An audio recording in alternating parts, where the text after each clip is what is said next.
I'm wrestling. You're not weak for me. Celebrate what I am. Celebrate what I have been. Celebrate what I represent. And celebrate the many ways I have impacted your life. I will survive this test as I have survived others. I am forever etched into the very fiber of all mankind. The world needs me. Time is on my side. History guarantees me. I am wrestling. Do not wait for me. What's up, everybody? This is Ben Askren and Mr. Tommy Rowlands, and you are listening to episode number 32 of the T-Row and Funky Show, brought to you, as always, by Defend Soap. Defend what you have built. And Tommy, you're still on vacation, but I think we're going to have a better signal than last week. You got to figure it out a little bit. We ready to roll? I'm ready to roll, my brother. Yeah, last time we did the podcast was my first day of vacation. Now I'm on my last one.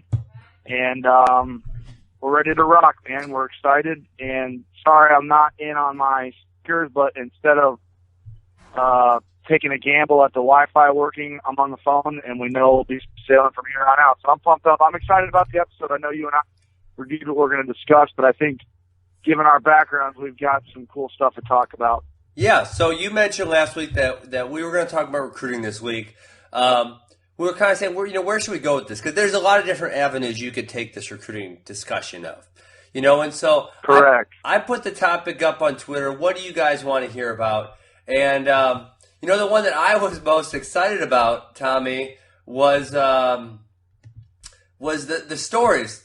People said, tell us what the recruiting process is really like. And I thought, man, I got so many hilarious stories that we can talk about, that I can discuss. And we're going to talk some about that, but we do have a few other topics. So are you ready to get right into this recruiting stuff? I'm ready to rock, and I think we should start off by saying that the recruiting landscape is completely different. The timeline for getting commitments and all of that is uniquely different. It's ever-changing. I think with media outlets like Flow Wrestling and things like that, people become more educated. Recruiters become more educated and in tune with who's good and what and when and where and why. So you get to recruit these kids and get commitments out of them earlier. But back when you and I were coming out of high school, Ben, yep. Your junior summer going into your senior year, July 1st was the day. That was the day where you really learned how big of a recruit you really were. Yep. You learned that all of that snail mail you were getting was just generic questionnaires, or if they really were thinking about you. And I remember that moment, July 1st, as clear as day. I was actually working on the production line at the produce company I work for now, and cell phones weren't even in style then. And I was coming home from working the production line all day at the produce company my father's the president of, and my mom was calling my dad's car phone, telling him Oklahoma just called, Ohio State just called, Michigan just called, Penn State.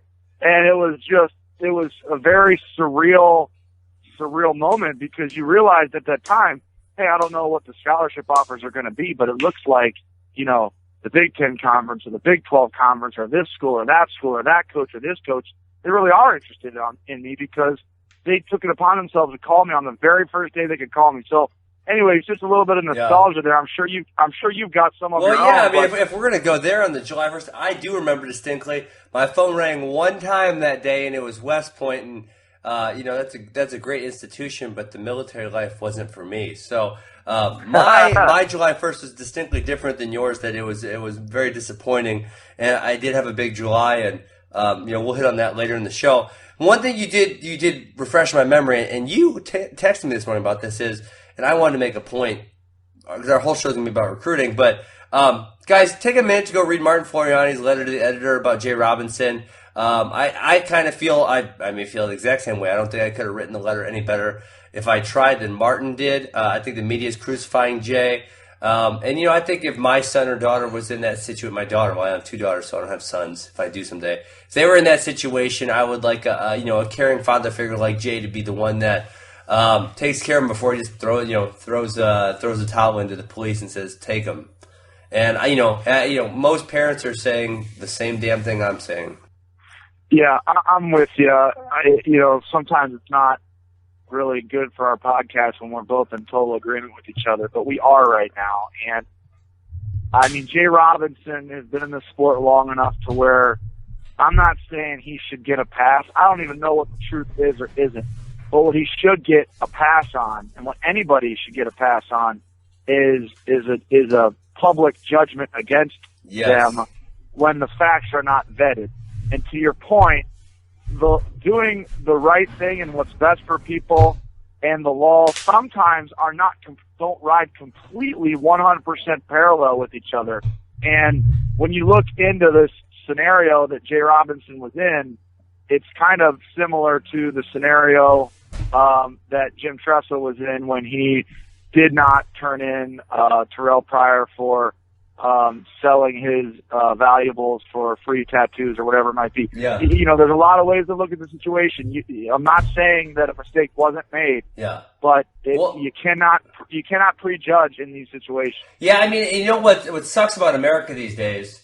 Listen, traveling abroad, I love America. I think it's a fantastic place. But there are a few things, obviously, and everyone's got something they dislike about their own country. But people are always just worried about covering their own ass from a liability standpoint, right? And so the university, they don't want a lawsuit. They don't want someone suing them. So they want to follow this bullshit protocol that may not have the student athlete's best interest in mind, right? It definitely doesn't. And NCAA, same thing. The NCAA, I could have some choice words for them, but we'll stay away from that topic. Let's get into recruiting. How about that? Yeah, just one last comment. Sure. I do agree with you. I love Martin Floriani's outspoken op-ed. It was a very distinct sign of leadership. It was refreshing to read that, and he's a member of the media. He's a leader of the media in the wrestling world, and I think his comments were very, very true and reminds us all of how we should look at the situation. So, anyways, now let's get into some recruiting. Yeah, let's do it. So, first question we have. I really should have took down these Twitter handles for giving us these questions. That would have been a nice thing to do, but I didn't. How do you get recruited as a high school athlete? And I think this is a common question. And you know what? I'm actually fairly outspoken about this in Wisconsin, and I get criticized strongly in the state of Wisconsin for my opinion on this, Tommy. And the fact of the matter is, Wisconsin's not a state that has a bunch of huge in-season tournaments. The only one that would be the Cheesehead. So Wisconsin kids aren't getting recruited in season, period. And they can't travel because of WIA restrictions. So for Wisconsin kids, it's all about the off-season freestyle tournaments. And Wisconsin people love Greco. And I say sorry, guys, but college coaches don't give a damn about Greco. I mean, when I was coaching Arizona State, I didn't look at Greco results because they don't tell you a lot about how good the kid is at folk style. And I get criticized roundly about that. So for Wisconsin kids, UWW cadets, Fargo, Flow Nationals, NHSCA. That's what it is for us. I mean, would you say the same thing or what? Yeah, and let's take a step back a little bit on the Greco, because I agree with you that college coaches don't give a damn if Greco's all that you do, or it's all that you have a notable credential in. But if you're, third at Fargo and you win this freestyle tournament and that freestyle tournament, you got second at Ironman, and you wrestle Greco year-round, they're certainly not going to frown upon it. They're going to say, if anything, it's a good thing. But it can't be what you hang your hat on. I think is maybe what you're trying to say, and that's exactly what you might have said. You might have said it a little more politically correct than it. Yeah, I mean, but see, the thing with Wisconsin kids, they go wrestle Greco, and they don't wrestle freestyle at the Nationals, and then they wonder why they don't get recruited. Yeah, that's ridiculous. Absolutely. Okay, well, thank you. So now we're on the same page. That's ridiculous. Totally. That's ridiculous. Yes, absolutely. It's just that it doesn't have enough similarity to folk style to say, well, he won Fargo and Greco, but he went 0-2 in freestyle. I know that would probably never happen, but If you have those two polar opposite results, it's not a complete and total indicator the way that a freestyle result would be in terms of transitioning to collegiate style wrestling. So would you say, because I know like Ohio's a different kind of state because of the amount of tough competitions. You got your Ironman, you got your other competitions, you got your St. Paris Graham. So you have these nationally known programs. You know, you could say the same with Pennsylvania, you could say the same with New Jersey and New York. And there's a lot of these programs out there in those states. You can say the same thing, but you know, a state like Wisconsin or Minnesota, would you say distinctly that a Fargo or a UWW Cadets or Juniors or a Flow Nationals, that's 100% the best way to get recruited, or what do you think? I completely agree with you, Ben, and I'll go a step further. I am disappointed in Ohio. I'm an Ohio guy. They just won. They just won the junior duels for freestyle. I know that, but they're even in that. Yeah, so most recently, I guess I'm happy for them. But I see too many people taking different avenues to show that they're a recruitable wrestler. And to me, I still believe, even in today's wrestling landscape, that Fargo is the number one indicator for collegiate success. Now, that doesn't mean that you have to go to Fargo to be successful in college. But to me, if I had to say, as a recruiter, say you're only allowed to use one event. You're only allowed to use one event to pick who you're going to take on your team, on your roster in college. I'm picking Fargo 10 times out of 10. More than Ironman, more than the Ohio High School State Tournament, more than Beast of the East, more than, you know, the Clash, more than the you know, the one thing out west. I think you're thinking about Fargo is, and Tommy, this is different than when we were in high school. When we were in high school, at the end of the season, there was one folk style national tournament. It was the NHSCA, and it was actually only for seniors at that point, right? But correct. What you got is you have three of the big ones, and they're all on either the same weekend or roughly the same weekend, maybe off by a week, right? So you got NHSCA, you got USA Wrestling, and you got Flow. And then obviously you're going to have a certain percentage of the population who's just not going to participate because of money or because of whatever, right? And right. So now when you take that percentage of the population who is going to compete and you divide it by 3, that makes seeing who the best guy is significantly more difficult. Correct. And it's just so fragmented. And when you're going down to like 6th, 7th, or 8th, you know, because a guy who takes 6th, 7th, or 8th at Fargo in a juniors bracket, it's going to be pretty freaking tough. But now, if you got 3 tournaments, they're going 6th, 7th, 8th, and really at the USA Wrestling one, you got a cadet and junior division. At NHSCA, you have a freshman, a sophomore, a junior, and a senior. At Flow, you got 1 division, which is great. But so we're talking about, you got 7 divisions, you got 56 All-Americans over the course of 1 or 2 weekends per weight.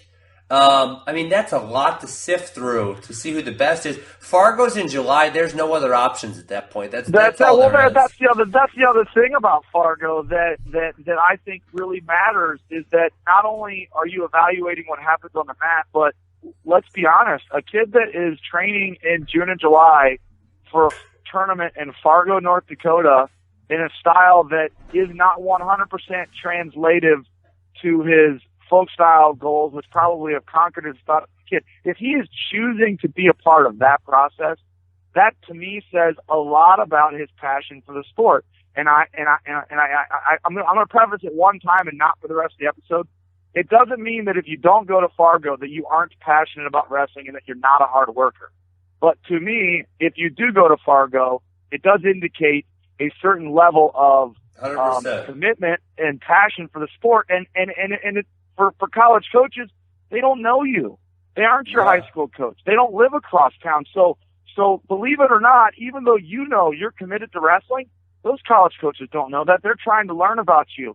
And when you go to Fargo and you compete at a high level in that tournament, and you train all summer, and you go to the junior duels, and you're a part of the UWW FILA cadet trials, the junior trials, and you're doing this and you're doing that, that's a big deal. And winning Ironman's a big deal too. But that stuff's a big deal. It says a lot about being a year-round wrestler. And so there's so many other reasons why I think Fargo is still the number one indicator, to me, clearly, for who you need to be looking for at the collegiate level. Sure. Okay, so what are college? So I think we hit that question pretty hard. You know, how do you get recruited?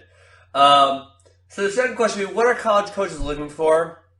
And, you know, the funny thing about this, Tommy, is I said, and as a college athlete, I saw this, And so by the time I got to a college coach, I knew this would happen, but almost every high school coach and every parent is going to lie to you. They're going to say their kid is a hard worker. They're going to say he doesn't mess around. They're going to say he gets good grades. They're going to say all this good stuff about him because they want their kid going to college. That looks good for high school coaches. Obviously, that's what parents want. So it is tough to sift through the qualities you're looking for in a wrestler because sometimes it's hard to find the truth, right? Correct. I mean, you got a lot of people telling you a lot of different things, and you know, you learn, you develop relationships as a recruiter. I recruited heavily at Ohio State for 3 or 4 years. You learn to develop relationships. You learn who you can trust in Cleveland. So if there's a Cleveland stud, I'd call my Cleveland guy, so to speak, and be like, hey, tell me about this guy. What's his work ethic like? What's his social life like? How is he when practice gets tough? What about, at the end of a match when he's tired? What's his technical skill development like? Is he coachable? Is he this? Is he that? And I knew that guy, whether he knew the kid well or not, he had a normal mind, and I could trust his opinion no matter how in touch he was with the kid or not. And so you learn how to develop that network, and then you call a buddy you got on the east, in Pittsburgh area, Philadelphia area, Cincinnati guy, you got a California guy, and you just develop this own little network, and you're leaning on those people because, to your point, Ben, when you call the high school coach, I mean, most of them, especially if they don't have somebody getting recruited every year, it's like once in a lifetime kid for them. 100%. They're not going to jeopardize his future. They're looking out for that kid. They're not looking out for you. And we're going to tell stories later, but I remember being at the get together, the barbecue at the beginning of my freshman year. So I go to Missouri for the first time, right? And I remember this one parent would not shut up about how his kid was the hardest worker. He never drank. He never did drugs. He never did, is everything, right? Right. This kid was a bum. I mean, he would get so hammered, wouldn't go to class, wouldn't do any extra work, barely showed up to practice on time. I mean, just a bum. And it's like, that was to me. So right away, I'm like, damn, that dude was lying his ass off. Right. Can't trust the parents. I'll tell you one thing I really like to do with athletes, and I'm going to bring this up when I talk about some of the guys that bust their booms later. I like finding matches where they lost. And now with Flow Wrestling, it makes it a lot easier to do, right? Right. Because I want to say, did they lose their cool? Right? That's a big one. If they get frustrated, they're going to get frustrated in the college room, and it's going to become a very negative consequence to that. Did they give up? Did they quit fighting? Right? Did they start making stupid mistakes when things got hard? How did they react to that? How did they keep? And one of the guys I'm going to bring up later was David Habit, and I saw him get whooped by. It was another Cleveland kid. That was same era, really tough. I even think the kid was probably a pretty good college wrestler, but Habit got beat by him. But Habit just kept scrapping. Was it Tony Jamison? No. It wasn't. I remember Jamison, but it was not Jamison. Maybe it might have been. What's the Sulzer that just graduated? Nick Sulzer. It might have been Nick Sulzer. Am I wrong? I might be. I'm not. Don't quote me on that one. It might have been Nick Sulzer, but don't quote me. But I just remember thinking, damn, this kid's tough. Like, he keeps fighting the whole time, no matter what. Doesn't get flustered. Doesn't panic. He's going to be a good one. And, sure enough, he was a good one. And I remember thinking that about him. And then on the opposite side of that, a kid, and I'm going to kind of throw a kid under the bus. He's a grown man now, is Jerome Robinson. Recruiting him at the same time, and he was a very high-level recruit out of Ohio. Ignatius. Okay, I can't tell you where. And he looked great. I mean, he was outstanding in his wins, but there was one loss, and again, I can't remember the match, but he just kind of packed it in way too early. There was some time left on the clock, and you could just see he said, I'm done here. And so to me, that's like a big no-no, like, oh, crap, because is he going to keep giving up in the room every day when someone's beating him up? Because that's going to happen, right? Right, absolutely. I mean, there's so many factors that you have to look at in the recruiting process. And it doesn't take much to recruit a Logan Stieber or a Spencer Lee. We're not talking about those guys, or even Mark Hall. I mean, you don't really, and we're talking about the guys that are good recruits. They're blue chip, but they're not those once in a generation or once every 2 or 3 years type of guy. I mean, you know, you look at guys like, I would say Kyle Snyder and Bo Jordan were like All-Americans when they stepped on the mat at Ohio State. But I would argue that Nathan Tomasello was that way. Even though he won Fargo and won 4 state titles in Ohio, his style, and when I watched him wrestle, he wasn't he was a no-brainer to sign because you know how committed he was. Yeah. But like, it wasn't like he was, when he came on the team, I wasn't even sure if he was going to place as a redshirt freshman, and he went on to win it. I mean, people don't realize that gap, Tommy, between Fargo champ. I'll give you one we had. We had a kid named Tim Kephart. He was a Fargo finalist his junior year, a Fargo champ his senior year. I mean, it really as good as it got for a high school guy, right? But he never was able to cut it at the college level. And like you said, there are your Kyle Snyders, there are your Logan Stevers. There's some of those guys, right? But those guys are so few and far between. It's so rare. Even a Fargo champ, a guy, you know, and it wasn't like a rare. He was a finalist and he was a champ. He was in the finals 2 years in a row. Very high level guy. Came to college, couldn't really cut it. I mean, you know, he made the lineup a little bit. He was in and out, but I don't know that he was ever in the top 20 in the country. I mean, it's just a gigantic jump, and people don't realize that. It's humongo, and it's no different from college to international too. So I mean, yeah, it's big stuff. And you know, one of the things that I became more in touch with as I learned how to recruit that I didn't understand in the beginning is you kind of got to learn to find kids, and you get this way from interacting with them. Kids that really know themselves. I mean, these are 17-year-old kids, sometimes younger, and you know, if you can sense a kid knows what he wants, he knows who he is, he knows where he's good, he knows where he's not so good, he has a good belief system, but he also has his head on a swivel in the sense that it's like, listen, I think I'm good, and I have my goals, but I know I'm not there yet. Those are the types of guys mentally that usually train, you know, once or twice a day, 6 days a week, year round, and it's, you know, if you follow a simple plan, it's hard, but it's not hard to be successful if you have a little bit of talent. Yeah, you know what I mean? Running right off to that point, I just made this prediction about a high school kid. I won't tell you who it is. If you want to text me, I'll tell you who it is. Very good high school kid. And I observed his behavior at a recent tournament I was at, and I said, I don't think he's going to be a good wrestler. I think he's going to kind of fizzle out. And one of the qualities I saw in him is that he wanted to fit in and he wanted to be noticed.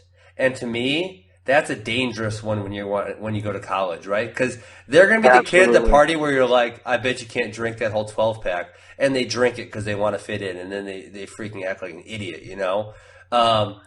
So, you know, I think that's a really important quality to realize is that if they're starving to fit in, then whichever, you know, subset of the program takes that kid in first, that's how he's going to act. Whereas you want a kid that arrives and he's like, I have a plan.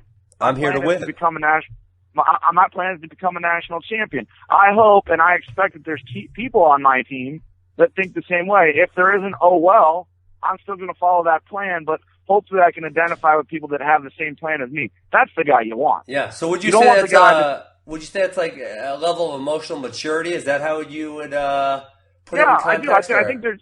I do. I think that there's a lot to be said for knowing yourself and knowing who you are and having confidence in what you're good at, and then humility in what you're not good at, and just having an honest appraisal of who you are and where you're at and where you want to go. And as a kid, you know, that's even hard as an adult to some extent, but that's really, really hard as a kid. Everything's flying at you so fast. Yeah. So I always looked for kids that really knew themselves. And I've had some recruiting freaking blunders. So by no means am I saying that but you know, I'm 35 now. I would say that I'd be a lot better off now because I feel, you know, you understand things. But you know, it's just, I think knowing yourself, there's a lot of things, talent, skill sets, you know, what skill sets should they have that are the most important? What's the parental involvement like? Is it good or bad for the kid? What's he going to be like when he's removed from it? I mean, I could rattle off 500 questions that you ask yourself as a recruiter, but to me, the tip of the iceberg and the one that I'm looking for the most is, does the kid know himself? Is he in touch with reality? You know, how Wow, yeah. when he sees the world, when he looks at the world, regardless of wrestling or not, when he looks at the world, is it an accurate depiction of what the world's really like, or is he seeing it differently? And I think that really matters. I think that's the most important thing. That is huge. Let's hit on, you mentioned something very interesting there, Tommy, and I want to hit on it because it is important, because I think when we get down to it, a lot of people listening to this show will be parents and will be coaches as opposed to athletes. You know, I just don't think a lot of 15, 16, 17-year-olds listen to podcasts, although maybe they should. So we're talking about parental involvement. And if you want me to go first, I'll go first. But if you want to start nailing this on the You head, go first. You go. Okay. We should trade going first, and I'll tell you why for the rest of the episode, because I think we've got so much to say. This will be a 3-hour episode, so we just got to let each other. Well, Tommy, if go we off keep every now rambling and and this goes 2 hours, we'll make it the next 2 episodes. That's no big deal. Right. Because we're rolling. I mean, I think we got some good stuff here. I think people are gonna like this. So, parental involvement. What do you want it to be? This is what I see, and I tell my parents at AWA this over and over and over and over again. And most of our parents are buying into it. They're doing a great job. We have a few that fight us really hard on it. It's really annoying. But in my opinion, if you're going to be a good college wrestler, right? If you're going to be a good college wrestler, you're going to do it for yourself. You're not going to do it for your parent. You're not going to do it for your program. You're not going to do it for anybody else. You're doing it for yourself. You're there for you, because it takes so much time, takes so much effort, takes so much discipline to be on that level. You're not doing it for anybody else. And you can do that at the youth level, and you can do that at the high school level. But, I mean, you could name the kids that were under a very tight parental control, and they go to college and they freaking act like they got let out of a cage and they're an animal. Right? You can name those kids. I agree. So I agree. What I want a parent who's supportive, a parent who cares, but a parent who also cares enough to step back and say, "Hey, Joe, this is you. I'm here to support you. You need me to send you to camp? Good. You need me to take you to practice? Good. But I want you to do this for you."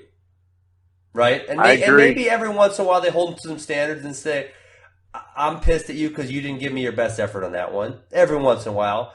But for a parent that is constantly interfering with coaching or constantly sticking his neck in there, that's a big warning sign to me. And I know for college coaches, I know Coach Smith would always, be like, this parent called me again today.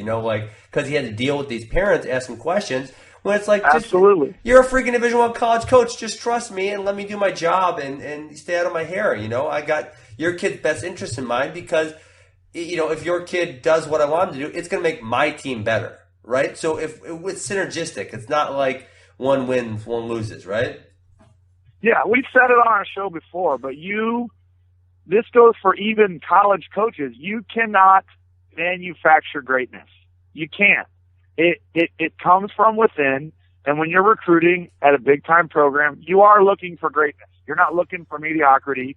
You're not looking for someone to start for your team. You're not looking for a guy to go 20-15. You're looking for an All-American or better. Would you agree, Ben? Yeah, I mean that's what you're recruiting for, right? And then if you get a kid, who falls a little short, well, now you got a kid who's a top 15 kid, and but also those guys who have that mentality that you're talking about right now. That's right, when you're talking about if you're a college coach, you gotta manage, say, 30 to 40 athletes, right? And you're gonna have a few problem kids that you gotta really focus on. You gotta make sure they go to class. You gotta make sure you can't have 30 of those, or your life's gonna be freaking miserable. Right? You got to have a lot of self-starters. I think through having this conversation right now, it reminds me of a scenario that I often encountered when I was recruiting, and it still occurs. And sometimes, in the home, the parents or the kids or both of them develop this expectation that does not match what a collegiate program wants out of them. For example, my goal has always been to get a scholarship. It's like, well, if I give you a scholarship, and that's been your goal all along, that's great for you, but you've done nothing for me. And, or my goal is to start in the Big Ten. Well, if I'm a recruiter from Purdue, okay, and I sign you onto my program and you become a starter for me, you still haven't done anything. You've done nothing. Because I'm gonna offer scholarships. I'm gonna fill my lineup whether you're involved in my program or not. So you still haven't done anything. You still haven't upheld your end of the bargain. So you've got, what I'm getting at is, as crazy as it sounds, these kids have got to realize that they've got to have the expectations to win at a high level have got to be there. And if they're not there, it'll get identified in the recruiting process. You know, it'd be like me or you saying to Bruce Burnett or Bill Zadick, I just really want to be on that Olympic team. I mean, that's all I want. All I want is to walk in those opening ceremonies. I mean, what does that do for Bill Zadick? Nothing. Does Bill get paid to produce an Olympic team? I mean, the Olympic team's going to happen whether you make it or not. So these kids got to have these higher expectations of themselves, and sometimes it stops and ends with the scholarship offer. And you know, you're offering me 80%, but the school down the street's offering me 100%. You know, what's the deal here? You know, my goal has always been to get a full ride. You know what I mean? And so there's just so many factors that contribute to it. And I'm going to hit 2 points that you talked about there. Man, Tommy, we might roll for a long time on this one. This is good stuff. Number one, and I had this listed and to talk about in our first topic, but I thought we kind of covered what we needed to. What's a realistic amount of scholarship money to expect? Because, right, a lot of parents out there don't know what to expect. And I try to let kids know up front. First and foremost, in wrestling, full scholarships are very rare to come by. Very rare. I mean, you're the best of the best if you're getting a full ride, right? Completely agree. So number two, when we're talking about if you're a top 10 nationally ranked kid at your weight, if you're in the top couple, maybe you'll be getting those closer to fulls. But you know, if you're down towards that 7, 8, 9, 10, you might be closer to half a scholarship. But that's not bad, right? That's in wrestling. That's pretty good. That's not bad, and it's also situational based on the program needs. You know, it'd be like if I was tasked with building a home myself, and I've got to hire an electrician, a plumber, a guy to do the flooring, a guy to do the basement, a guy to do the insulation, and some electrician's like, hey, you know, you need to pay me. You need to pay me what you're paying that plumber. It's like, well, I need a plumber. You're an electrician. I need a plumber. So sometimes it's like, you know, I deserve a full ride, coach. Like, yeah, but you're a 141 pounder and I really need 174. Yeah. So yes, you're better than the guy that's on a full ride at 174, or you're worth a full ride. But guess what? I have another electrician on my staff that's pretty damn good anyway. And even though I want you, I don't need you. So here's 50%. And people got to understand that that's just how the cookie crumbles. And sometimes, for a kid to take less money at a place he's going to be happy and successful is a lot better than just taking I got a full ride, right? Or, they're offering me 65% and this other program's only offering me 40, right? But listen, if the place that's offering you 40 is going to make you happy and going to make you successful versus the place that's giving you 65, then you better freaking take the place that's giving you 40 come hell or high water. Yeah, and I mean, I can say unequivocally that I would have made that mistake with my father and mother involved in the recruiting process. If it came down to 80% on a full ride, I was so dead set on a full ride. Really? You were? I was, and I don't know why. It became something that became very, very important to me, and wow. I felt entitled to it. Really? Yeah, I did, and I don't. Listen, Ben, I don't defend it one bit. I don't say that I'm right. I'm just saying that I would have made that mistake. Yeah, I'm lucky that it didn't matter with the 3 or 4 schools that I wanted to go to. I didn't have to play that game, but I probably would have played that game. I'm going to be and might have went. Go ahead. Sorry, I cut you off.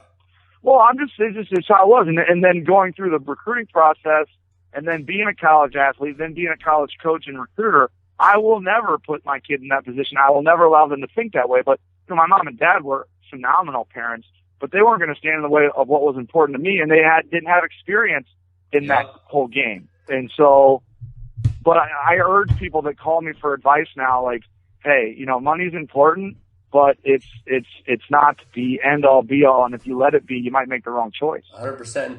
You know, I'll tell you my parents did good in this aspect, and it didn't end up mattering. But, you know, they said, listen, pick the one you want, and, you know, if the money doesn't come through, we can support you with that, right? So they kind of said, and you know, the one I was looking strongly at Wisconsin, even though they may not have been looking strongly at me, and they were the only one who didn't offer a full ride, right? And I'm sorry, not a full ride. It was very close. From everywhere else, it was very close to full, but maybe not a full scholarship from all my other options. And Wisconsin was still like, you know, you love home, right? You love where you grow up for the most part. Yeah, so, I went home. And you got to stay at home, but I kind of wanted to stay at home. But the number, and I'm not going to give it, was so offensively low that I just said, they don't want me here. They don't want, period. They don't want me here. And I don't like being places I don't want to be wanted. I'm not wanted, right? So I said, well, I guess I got to go somewhere else. But I'll tell you what, if that number was somewhat respectable, even though it wouldn't have been a full ride, and I would have felt like, hey, these guys really want me here, my parents would have supported me and they would have paid the rest of the bill.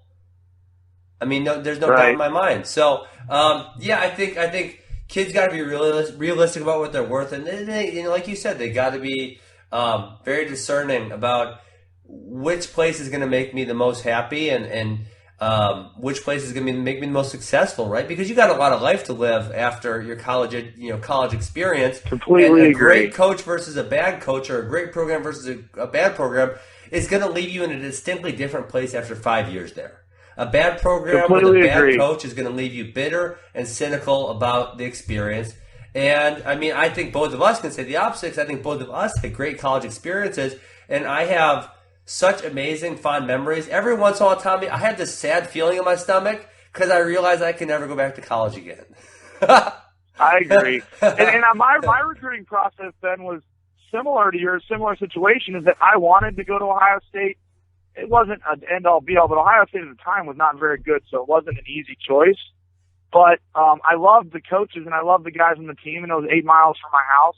And ironically, Ohio State is the only school that in the beginning didn't offer me a full ride. They offered me a good competitive offer, but they left my house, and I just told my dad that I want to have a full ride if I'm going to go to Ohio State. So I kind of told them that, and the reason was good, right? They wanted to, they had a shot at assembling the number one recruiting class in the country. Yeah. And they were trying to do their best, and I kind of told them that wouldn't work.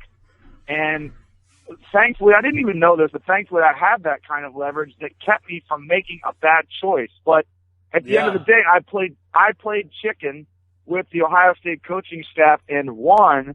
And thankfully I did. Otherwise I would have went to another place and not had nearly the experience that I had. So it ended up working out, even though I had a bad ideology about the recruiting process. If that makes sense. And kind of to almost shoot me and you both in the foot. And, you know, I understood this later. But I did say my number for Wisconsin was offensively low. I mean, really, really low. Right. But an in-state versus out-of-state scholarship is a big difference. I remember when I went to the University of Missouri my freshman year, because when you sign the paper, you can see, I think the out-of-state total cost, and it's went up significantly since then, was $21,000, and the in-state total cost was $10,000, right? So that essentially means, a 50% scholarship in-state is worth 75% or so out-of-state.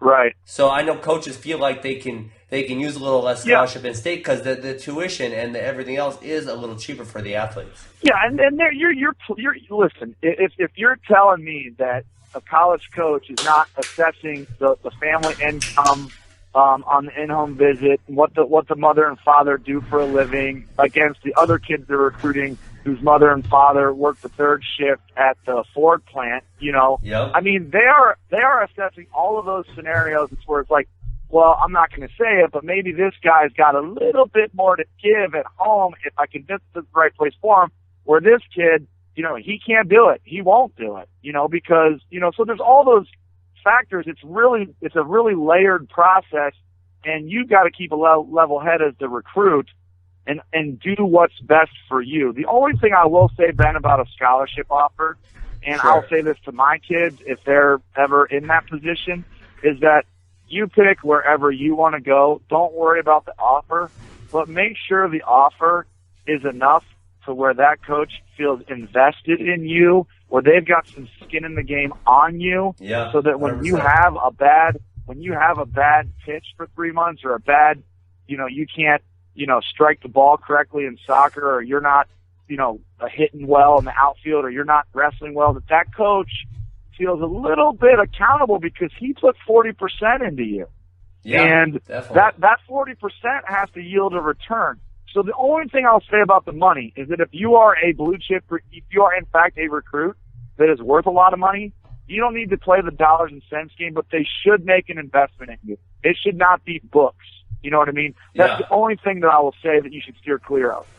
Yeah. One other thing that while we're talking about what coaches are looking for, speaking again from my experience, one thing that I really liked, if a kid came in on his recruiting trip and he knew a little bit about the program, he had questions, and he was asking and he was interacting with us versus a guy who was just trying to say all the right things, right? I kind of liked it when a recruit was a little bit critical and said maybe, why is this guy going at this weight, or who wins between him in the room, and I like when the kids kind of invested in the program like that. And the key thing you said, Ben, is when the recruit is doing that and not the dad. Yeah, because sometimes the dad asks all those questions. Yeah. But, it's great you're asking these questions, and I'm happy to answer them for you. But I have to mold and develop your kid. So, you can be his mouthpiece all you want, but your concerns, I don't necessarily think are his concerns all the time. He's got to be able to speak for himself. He's going to become a young man here shortly. And when he wins the NCAA title, he will be a man. If he pulls it off, you're a man at the time you win that NCAA title. Yep. So you're looking for men. So start conducting yourself like one. I would say that your college choice is arguably the second most important decision in your life. I don't know how you feel about that, Ben. What's your first? Your pick of spouse? What's that? What's your first most important? Your pick of spouse? I think the first is the spouse. Okay. And then you could argue. Now, it could also be the fourth. Well, no, you know what though, Tommy? But if I don't pick to go to Missouri, I don't get my wife. So, you could argue that point very easily that your college likely leads to your spouse, right? Did that happen for you? I can't remember. No, I met my wife at the very end of high school, so I would have known her whether I went to Ohio State or not. But anyways, that's beside the point. I think what we're both agreeing on is that it is clearly a very important decision in your life. And if you're going to make it, then you need to get in the game and not let mommy and daddy do the talking for you. Yeah, definitely. And the other thing there that I know I try to do this with all of our AWA wrestlers who are considering college. I try to give them a realistic expectation of what their college wrestling experience is going to be like. And I'll tell them up front that my college wrestling experience was the greatest 5 years of my life, and I don't know if I'll be able to match it. I loved it. I loved every aspect of it. But it's hard, right? It's a grind. I remember that first fall there when we were doing the preseason workouts, we're running stadiums and 7 milers. I was like, F this stuff. I didn't come here to be a damn runner and a freaking stair climber. I came here to wrestle. This is BS. And kind of and that was a few weeks there where I was like, this sucks. So there are going to be points that are going to be tough. There's going to be points that are disappointing. So as a college coach, same thing. You can't make it seem like freaking roses and candy, right? You gotta give a kid a realistic expectation, and then you kind of judge what his reaction is to that. Is he excited about that? Does he freaking love it? It's like you call him out. Yeah, it's like you're calling them out. You're kind of trying to scare them a little bit. Well, and I also like I like the kid. If they act too excited, then they're faking it and they're lying to you and they're full of crap. I like the kid that kind of gives no reaction, like, doesn't really matter. I'm here to freaking win. Whatever you ask me to do, I'm going to do it. It's whatever. So I love that too when they give you kind of almost no reaction on it. Well, you to the point of finding kids that really know themselves. Those questions where it's like, I love asking a kid, do you work out twice a day? And 90% of the time they say yes. It's like, really? You work out twice a day? You're freaking 16 years old. You don't work out twice a day. You know what I mean? And it's like, but then I love the kids that are like, no, I don't. But I heard that's what you do most of the time in college, and if that's what it takes, I'm ready to do it. And it's like, there's a normal human answer. You know what I mean? That's so funny. That is so funny. Okay, it is funny. I mean, you got anything else you're looking for? I think we covered it. Actually, God, I Well, guess I could talk more about this point. I do want to say something though, Ben. I think that you Say and it. I were somewhat elusive. We didn't say, here's the top 5 things you're looking for in a blue that's chip recruit. bullcrap, because there isn't that. Doesn't exist. Because there isn't. It's extremely situational, dependent upon the kid. You know, there's different like if the kid has talent that's insane, and he also has, you know, cojones the size of Texas when he gets tired, you know, maybe sometimes if his work ethic is, you know, isn't the best, he still might win. Listen, I had this, you know, I love sports psychology, and I had this 6 characteristics, which if you call me right now and ask me if I can remember off the top of my head, 6 mental characteristics that elite level wrestlers have. And so what I did is I created these six categories, right, Tommy? And no, Ben, I think you sent me this questionnaire. No, that was different. I made these categories after I sent you that questionnaire, because I wrote that book, but then the book sucked, so I never published it. Because me and the other lady, we didn't write it good enough. But so what I did is I created these categories that I thought were important, and I'll try to give you a few of them, right? But then I took people I had good relationships with, right? So all my college teammates and some people from other programs, and I said, how many of these characteristics do they embody, right? And it was almost across the board. If they were 5 or 6, they were competing for an NCAA title. If they were 3 or 4, they were a good college wrestler, maybe an All-American, you know, Big 12 champion. That. If they were 1 or 2, they were just hanging out on the team. They probably weren't starting, maybe spot starting. If they were 0 or 1, they were, you know, quitting or done, right? And so, like, one of them would be, and this maybe isn't even a mental, but it's kind of something, a feel for the sport, right? You know, some of those guys, they just get in scrambles and they just end up on top. There's a certain feel for the sport. Jay Jaggers, Ben Askren, you know. Yeah, a winner, right? There's some guys that you know. Nick Marable was this guy. I'll give you, where somehow they win the match 3-2 every time. And there's some guys who you don't know how, and they just lose. You know, like Mike Chandler was this guy for a while, and he fixed it somehow. He fixed it, which is very tough to do. But he would be winning and winning and winning. I'll tell you, one match he lost that killed us in the national duels. He was whooping C.P. Schlater's ass, and he gave up, I believe it was 3 takedowns in the third period to lose the match. It was like, oh my God, how did that happen? Because it wasn't a cardio issue, right? It was a mental thing. And he overcame that to be successful. So being a winner, ending up on top, work ethic is obviously one, right? Talent. A meanness was one, right? There's some guys, and Max, my brother will disagree with me, but one of the differences between Max and I is, if I got something then you're not going over, I'm just going to rip your arm off, I'm going to put you to sleep, and you're going to have to deal with the consequences, and that's fine. Where I don't feel like, besides his national title run in 2010, I don't think he would have done that, right? I don't know Max nearly as well as I know you, but from what I do know about Max and what I do know about you, I'm with you, Ben. I agree. Yeah, so I had this 6 categories and I put guys in, but then I was thinking, what's going to be really tough about this is actually putting these high school kids into these categories, because everyone's going to lie to us. The kid's going to lie to us. The parents are going to lie to us. The coaches are going to lie to us, right? So how do I really put these guys into these categories with these mental characteristics that I need? You know what I'm saying? Right. Because everyone's lying. Oh, another one was bounce back.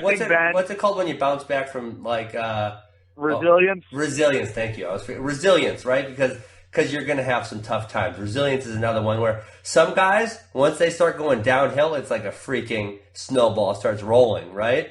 And some guys, as soon as they go downhill, they bounce right back up. They say, no problem, let's go again. They dust themselves off, right? So I think I got 5 categories there. I'm missing one. I don't know which one I'm missing. There's good. They're really good. So you're talking about mental categories, not the talent category. Because I think when you get to the greatness level, right? When we're talking about NCAA Division I college wrestling, that's the highest level of folk style wrestling in America. And when you get to that area, it's going to be about mental stuff, right? Because the physicals, they may not be exactly equal, but the technicals, if you're at a good program, are going to get equal, right? You're going to have very similar skill sets. The physicals are going to get close to equal. So what's going to separate us, right? It's a lot of mental characteristics are going to separate us. Because if you're not resilient, if you're not tough and mean, if you don't have a good work ethic, Tommy, and you make it to college wrestling, if I tell you got a recruit, he doesn't work hard, he's not tough or mean, and he's not very resilient, you're going to say, damn, well, he's going to be sitting on the bench or quitting, right? Right. So, I mean, I think, when you get to that level, you need those. And even if I said, I got a wrestler for you, Tommy, he's not very mean, and sometimes he blows matches. Are you confident that guy's going to All-American? No. So, right? So these things, they do become very important because skill levels and physical levels do get, I don't want to say equal, but we're close to equal, right? Right.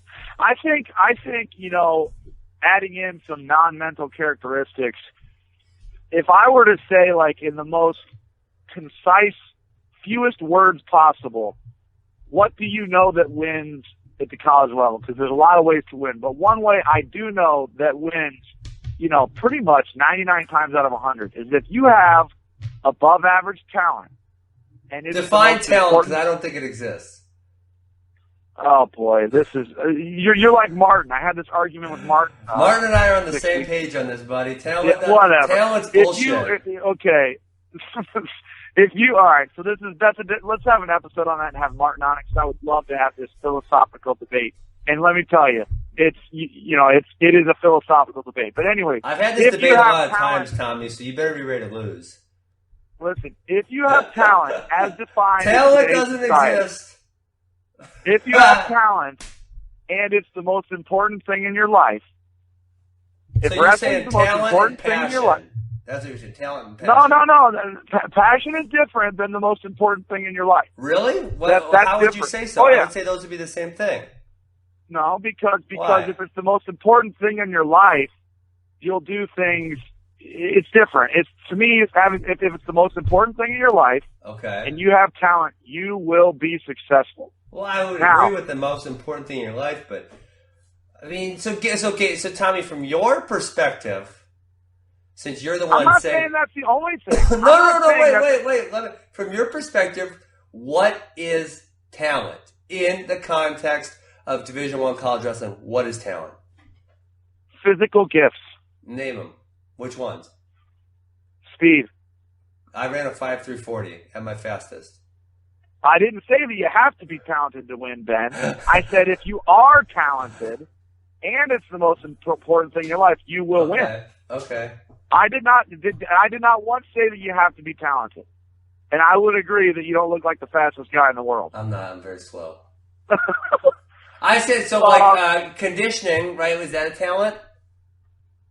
No, that's not. But why not? I have great. Listen, Tommy, I can sit on the couch. Here's the thing. What? Having a given or gifted aerobic capacity that is better than others is true. Okay, I mean, you look at Lance Armstrong. We're getting really down in the weeds here, but you look at Lance Armstrong. Well, this is important stuff, though.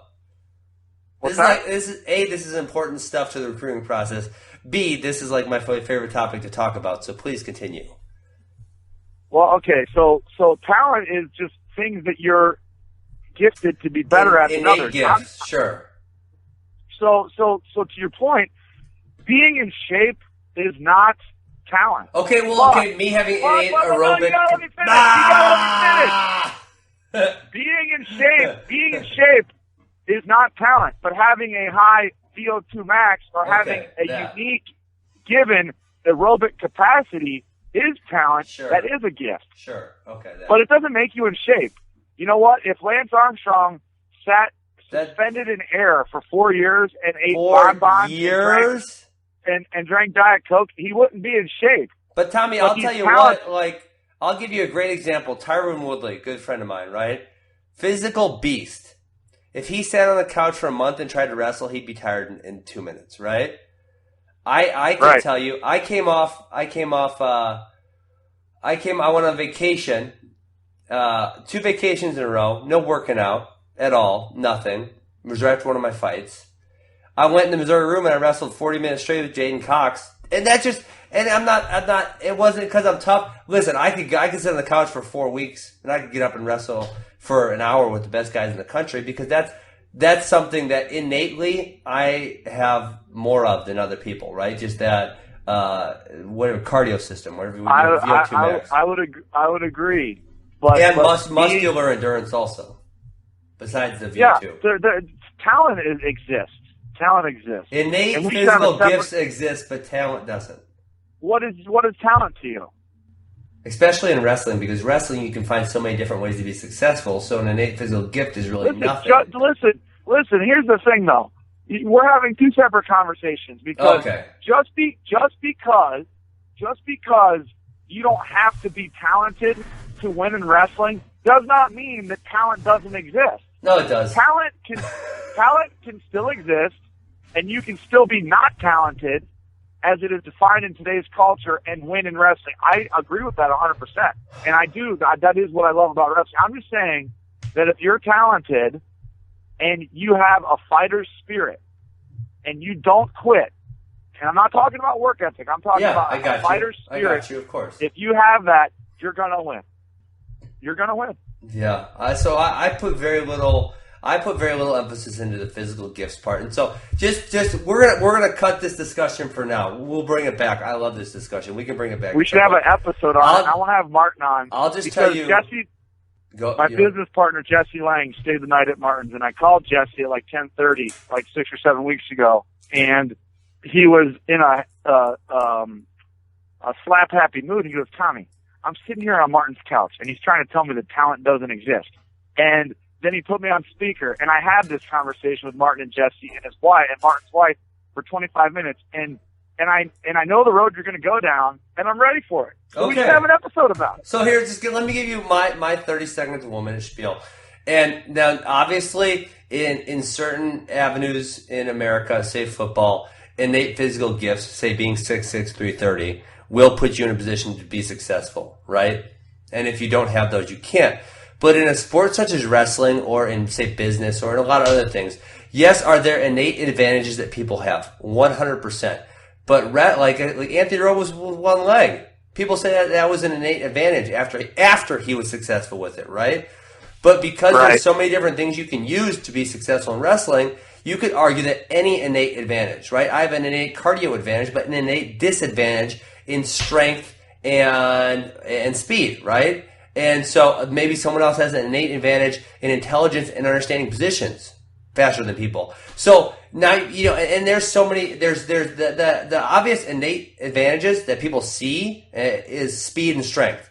But there's so many other physical categories that happen to you from birth or possibly in early childhood that you have going into that sport. So you can't really say talent, because talent, when people say talent generally in America, it's so stupid because all they mean is he's strong and he's fast. And strong and fast doesn't freaking win you wrestling matches. Well, I would say that it can win you wrestling matches for sure. But I agree. Well, you're telling me that people don't win wrestling matches sometimes just because they were faster than the other guy? Not on a super high level. Listen, this is so philosophical. I enjoy the conversation too. I agree with what you said. I think that there's so many different ways to win a wrestling match. There's so many different ways that every human on earth has one of those or two of those or three of those unique ways that will allow you to win a wrestling match. And you need to find it, identify it in yourself, and use your strength. Identify it in yourself and leverage it so that you can win. And I agree with that. And you kind of said that earlier with knowing yourself. That doesn't mean it's not talent, though. That doesn't mean it's not a gift.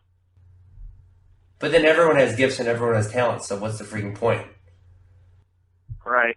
All right, we should have a separate episode on this because this could go on for an hour. Let's cut it right now, Tommy. Man, that was probably one of my most favorite episodes of all time.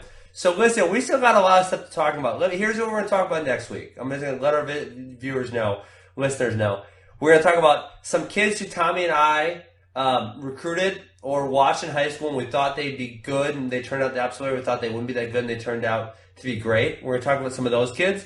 We're going to talk about the next generation, who we think could be booms or busts. Probably just booms, because we don't want to throw high school kids under the bus.